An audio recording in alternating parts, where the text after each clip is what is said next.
lot of people want to know who we are, how we fit into the Archdiocese, and what is the structure. So I think they want to be sure they're dealing with the church and not a company, a for-profit company, for example. So we are a nonprofit part of the church and have been an important part of the church. Our function has anyway for about 1800 years.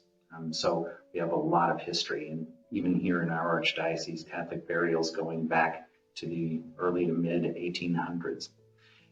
And then I would say most people are very desirous of a Catholic disposition, so they fully intend on a Catholic burial and a Catholic funeral, but they want to know if it's okay to do certain things. And I think a lot of people are surprised that they're able to do a lot of the things that they've personally envisioned for themselves, and it's still fine and works within the context of the church's teachings.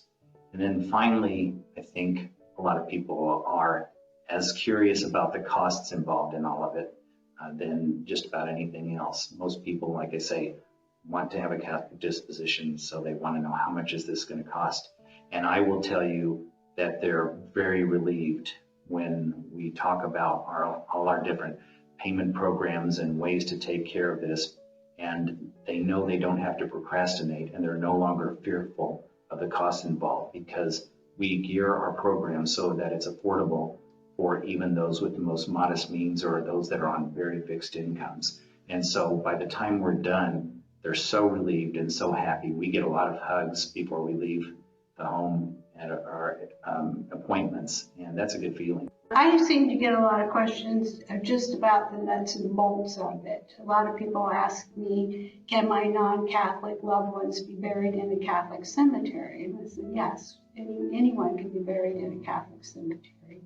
And then it seems like at the funeral meetings, I always get the question about, can I have a closed casket? I don't want my casket open. So we kind of go over the idea that you can close that casket at any time. That seems to be sort of a woman's question usually. And then I get a lot of questions about cremation. What are the rules about that? What's available? Most people, I think, now are familiar with the church's teaching that you cannot scatter the ashes, but they don't know all of the different ways you can actually place those ashes reverently in a Catholic cemetery. So we have the columbariums out in the gardens with the big statues on top. Then you have the green grass. So you have sort of outside area for cremation. People are very surprised the dynamic in our meetings. They understand that we're not sitting on the opposite side of the table as them. Like if they were to go visit a private company, we're on the same side of the table and truly do advocate for them.